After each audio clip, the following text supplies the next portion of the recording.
Auzubillahiminash-shaytanir-rajim. Bismillahir-rahmanir-rahim. Assalamu alaikum. Hello friends, this is Muhammad Asim and you're watching my YouTube channel Paramedics Lecture. So friends, as we started our new topic blood banking and we have discussed many components of blood, we have already discussed preparation of blood components, uses of blood components and shelf life of many blood components and previous lecture. So in today's lectures we will learn more about blood components, their uses and shelf life also. So let's start the topic.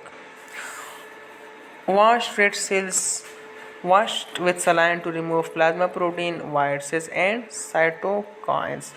अच्छा dear friends, अब जो है wash red cells क्या होते हैं? तो wash red cells हमारे पास वो सेल्स होते हैं जो हम जो है क्या करते हैं, रेड सेल्स को वॉश करते हैं सलाइन के साथ।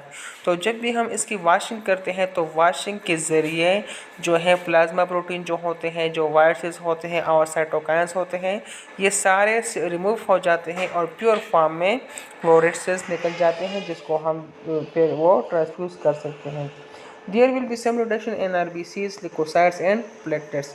चूँकि हम वॉशिंग करते हैं तो इस वॉशिंग की वजह से क्या हो सकते हैं, आरबीसीज भी कम पड़ सकते हैं, लिकोसाइट्स भी कम पड़ सकते हैं और प्लेटलेट्स भी वो कम हो सकते हैं। क्योंकि हम वॉशिंग करते हैं तो इस वॉशिंग के ज़रिए प्रोटीन्स भी तो निकल जाते हैं, साथ में सेल्स भी निकल जाते हैं दूसरे सेल्स, लेकिन इसके साथ साथ जो है आरबीसीज भी कम पड़ सकते हैं, लिकोसाइट्स भी वो कम हो जाते हैं और प्लेटलेट्स भी जो है वो कम हो जाते हैं। To patients who have severe reaction to plasma. अब जो है वाश्ड रेड सेल्स हम कौन से पेशेंट्स को ट्रांसफ्यूज करते हैं? तो वो पेशेंट्स जिसको प्लाज्मा की वजह से वो सीवियर रिएक्शन हो सकता है, तो इस पेशेंट को हम ये वाश्ड रेड सेल्स ट्रांसफ्यूज करते हैं। दूसरे जो है an immunoglobulin A immunise patients blood collected from IgA deficient donors में बी प्रिफरेबल फॉर ट्रांसफ्यूशन। वो पेशेंट जिसको पहले से जो है अम्यूनाइज किया गया हो अमीनोग्लोबुलिन एंटीबॉडी से, तो उस पेशेंट को जो है हम वो ब्लड ट्रांसफ्यूज करेंगे जिस ब्लड में अमीनोग्लोबुलिन ए का लेवल कम हो। मतलब ये कि हम उस डोनर से ब्लड लेंगे जिसके ब्लड में आईजीए डेफिशिएंट हो, उस ब्लड को हम ट्रांसफ्यूज करेंगे उस पेशेंट को जिसको पहले से अम्यूनाइज किया गया हो आईजीए एंटीबॉडी से। अच्छा, अब इसका वॉल्यूम कितना होता है वाश रेड सेल्स का, मतलब ये कितने वॉल्यूम में प्रिपेयर होता है? तो ये प्रिपेयर होता है 250 ml से लेकर 350 ml तक। इसमें हेमाटोक्रिट का लेवल कितना होता है 65 से लेकर 75% तक, और प्रोटीन का लेवल कितना होता है लेस देन 0.5 ग्राम पर यूनिट। इसमें प्रोटीन का वो क्वांटिटी ये होता है। स्टोरिंग टेम्परेचर कितना होता है, कितने टेम्परेचर पे हम इसको रखते हैं? तो 2 से लेकर 6 डिग्री सेंटीग्रेड पर हम इसे रखते हैं। और शेल्फ लाइफ कितना होता है 14 हार्स तक।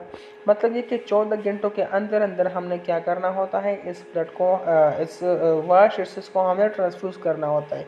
जब 14 घंटे पूरे हो जाते हैं तो फिर इसको हम ट्रांसफ्यूज नहीं कर सकते। इस वाश पैक्ड रेड को हम वो डिस्कार्ड करेंगे, इसको हम ज़ाया करेंगे। सही है।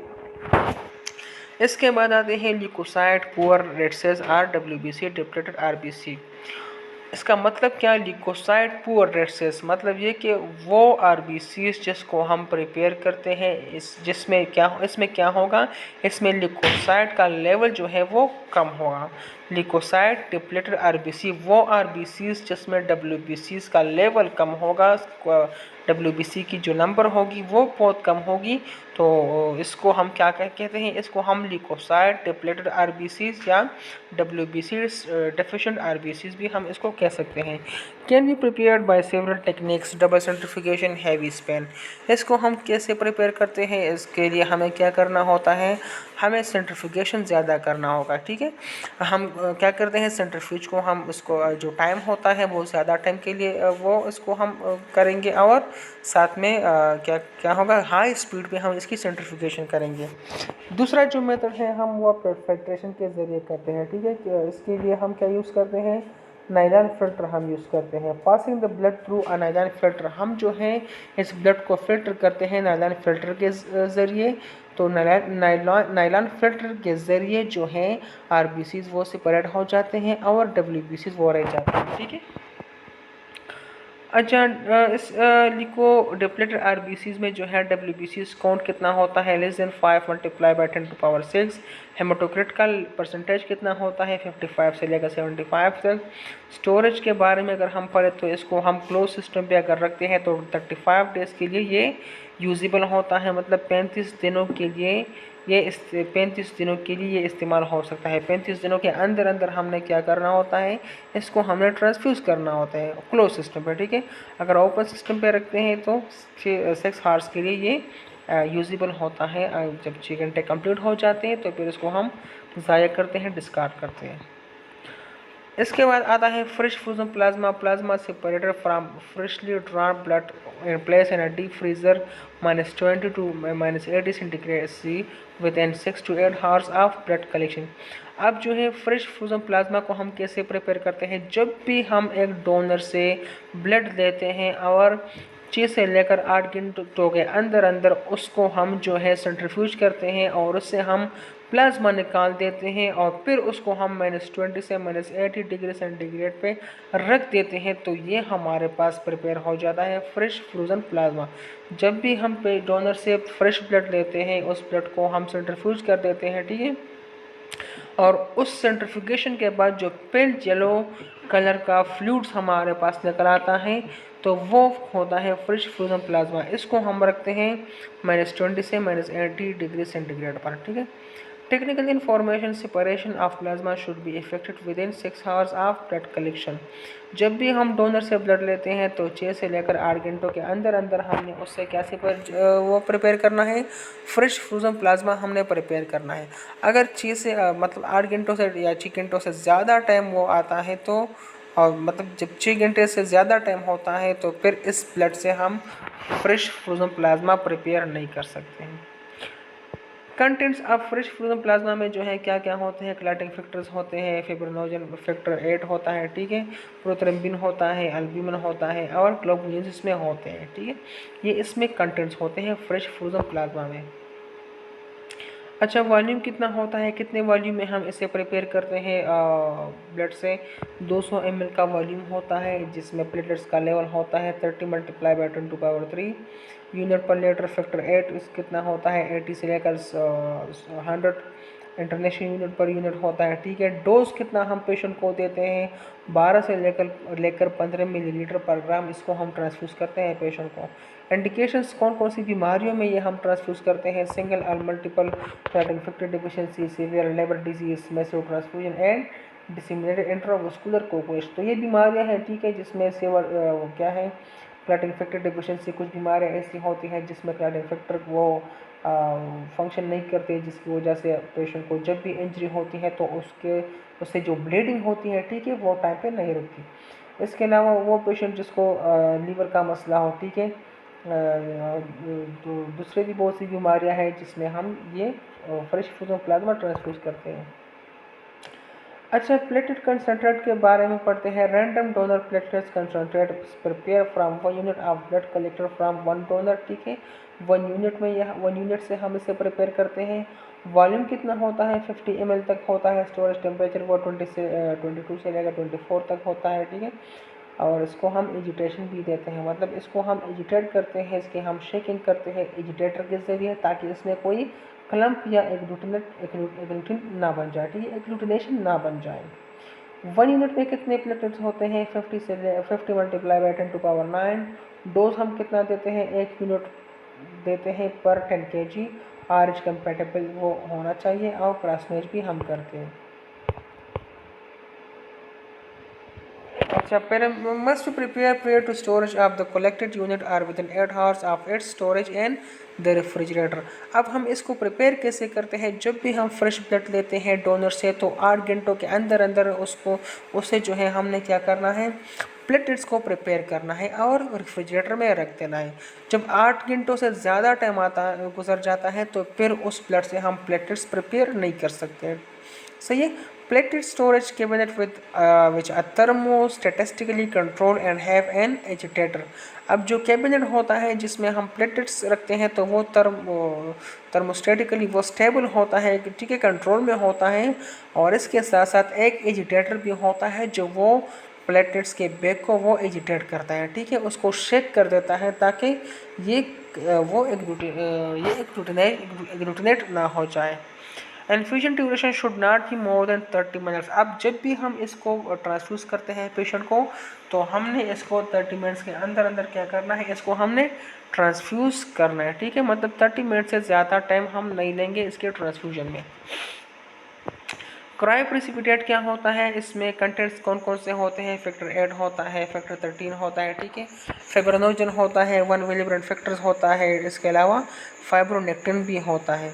मतलब वो कौन सी बीमारियां हैं जिसमें पेशेंट को ये ट्रांसफ्यूज करते हैं।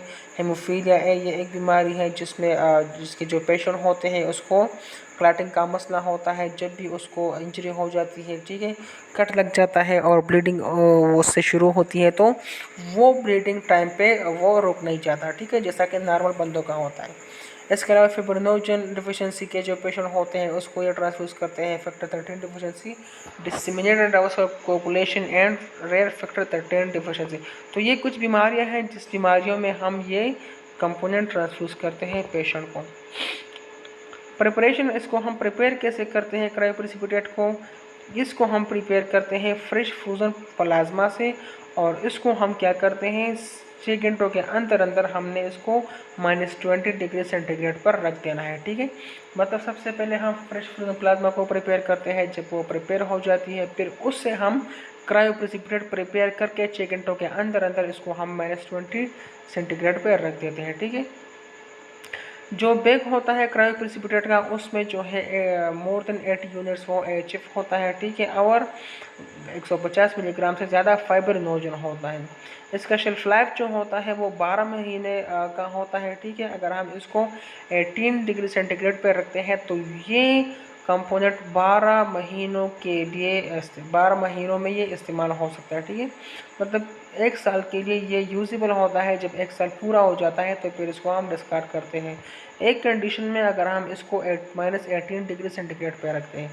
दूसरा जो है अगर हम इसको रखते हैं -65 डिग्री सेंटीग्रेड पे तो ये 7 सालों के लिए यूजेबल होता है, और शेल्फ लाइफ जो है बहुत ज़्यादा होता है इस टेम्परेचर पे। टेक्निकल इन्फॉर्मेशन क्या होता है इसका, cryoprecipitate if thawed but not used immediately may be kept at 4 degree centigrade for a maximum period of 4 hour. अगर क्रायोप्रेसिपिटेट पिघल जाता है हमसे तो फिर ये ज़रूरी होता है कि इसको हम इमीडिएटली पेशेंट को ट्रांसफ्यूज़ करें, ठीक है। हाँ, अगर इसको फिर भी हम ट्रांसफ्यूज़ नहीं कर सकते हैं तो इसको जो है हम 4 घंटों के लिए रख सकते हैं 4 डिग्री सेंटीग्रेड पर। जब 4 घंटे कंप्लीट हो जाते हैं तो फिर ये स्पेसिमन ये एक्सपायर हो जाता है और इसको हम डिस्कार्ड करते हैं, ठीक है। मतलब ये कि अगर क्रायोप्रेसिपिटेट हमसे पिघल जाता है, ठीक है, तो इसको फिर हमने क्या करना होता है, जल्दी से जल्दी हमने इसको ट्रांसफ्यूज़ करना होता है पेशेंट को। अगर फिर भी हम ट्रांसफ्यूज़ नहीं कर सकते तो इसको हम 4 डिग्री सेंटीग्रेड पर 4 घंटों के लिए फिर भी रख सकते हैं, ठीक है। जब 4 घंटे पूरे हो जाते हैं तो ये फिर एक्सपायर हो जाता है, ठीक है। अच्छा, मैक्सिमम स्टोरेज पीरियड वही 18 सेंटीग्रेड पर 12 मंथ्स के लिए और 65 पे 7 ईयर्स के लिए।